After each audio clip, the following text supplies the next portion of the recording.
Welcome to Finance Deep Dive. All right, let's get right into it. We're going to tackle the one topic that can literally make or break a relationship: money. We all know it's a huge source of stress, a major reason for divorce, but what if I told you that talking about it could actually bring you closer?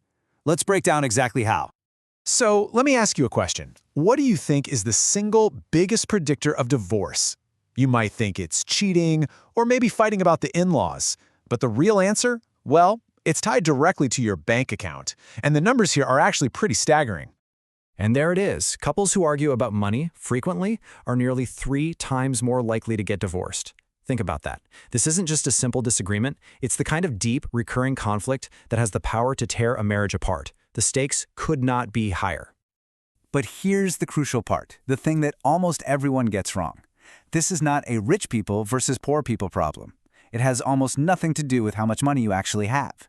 It's all about how you communicate about it. And in this explainer, we're going to give you the playbook to master that conversation. So first up, let's dig into the why. Why is money this ticking time bomb in so many relationships? Why is it such a destructive landmine? We got to diagnose the problem before we can fix it. If you and your partner have had that awful, stomach-churning fight about money, I want you to know you are so far from being alone. A recent study found that nearly half, 45%, of all couples argue about their finances. This is a massive, massive challenge for almost everyone. And here's what makes these fights so toxic. You know, you can argue about who's doing the dishes and get over it. But money fights, they don't get resolved. They linger.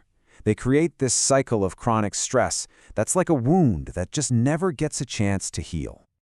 Okay, so we know that we fight about money. But what's the real reason why? Well, the answer is usually buried deep in our pasts. It's time to uncover what we call your hidden money story. See, we all have this thing called money DNA. Think of it like a financial blueprint you inherited from your family, probably without even realizing it.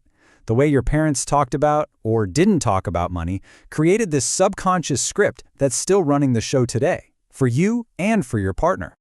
And this DNA often leads to that classic opposites attract dynamic, right? The spender, who sees money as a tool for creating memories, ends up with a saver, who sees money as a shield for security. The conflict isn't about right or wrong, it's about two completely different and valid worldviews clashing. Now, fighting is one thing, but there is a much darker, more insidious threat to a relationship, and that's financial infidelity. Hiding debt, secret credit cards, stashing cash. This is a profound betrayal, because it's not really about the money. It's about the lie. And get ready for this, because it's wild. Check out this denial gap. Only about 27% of people will admit to keeping financial secrets, but when you look at the data, a whopping 53%, more than half, have actually done it. This means tons of people are betraying trust, and they don't even see it as a problem. Okay, so that's the bad news. The situation can be pretty grim. So how in the world do you get on the same page without everything blowing up? Well, the good news is there's a really simple ritual that can completely transform these dreaded talks into something, well, something productive. And the solution is what we call the money date. No, this is not a chore. It's a scheduled, structured ritual. It's designed to take this conversation you've been avoiding and turn it into a positive, healthy habit that you can actually build together. For a great money date, you just need 3 key things. First, set the scene. Pick a time and place that's neutral and relaxed, not when you're stressed. Second, use an agenda so you stay on track. And third, and this is crucial, have an emotional toolkit. Basically, a set of ground rules for what to do if things start getting heated. By the way, if you're finding this helpful, do us a huge favor and hit that subscribe button. It genuinely helps us know what you find valuable and motivates us to create more explainers just like this one. All right, so once you've nailed down how to talk about money, it's time to build the actual structure. I want you to think about this like you're building a house together. It needs a rock-solid foundation and a really clear blueprint to work from. And just like any house, your financial life together needs a solid foundation. And for a couple, that foundation is radical transparency. That means everything comes out on the table.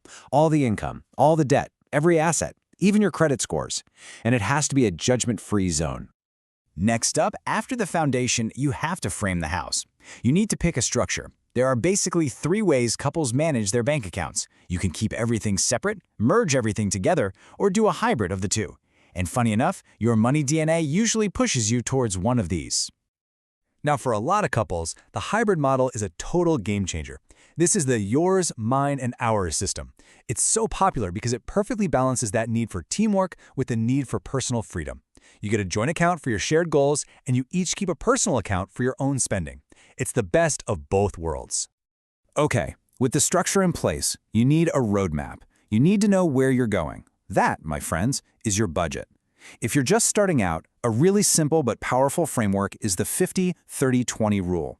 50% of your income goes to needs, 30% to wants, and a solid 20% goes to savings. But listen up, because this is a secret weapon for any couple's budget. You have to, build in a no questions asked spending allowance for each person. This is not frivolous. This is a critical tool for giving each other autonomy and stopping resentment before it even starts.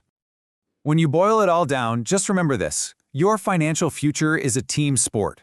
Financial harmony isn't some destination you arrive at one day. It's an ongoing practice. It's a commitment to teamwork and to turning what used to be a source of conflict into a powerful source of connection.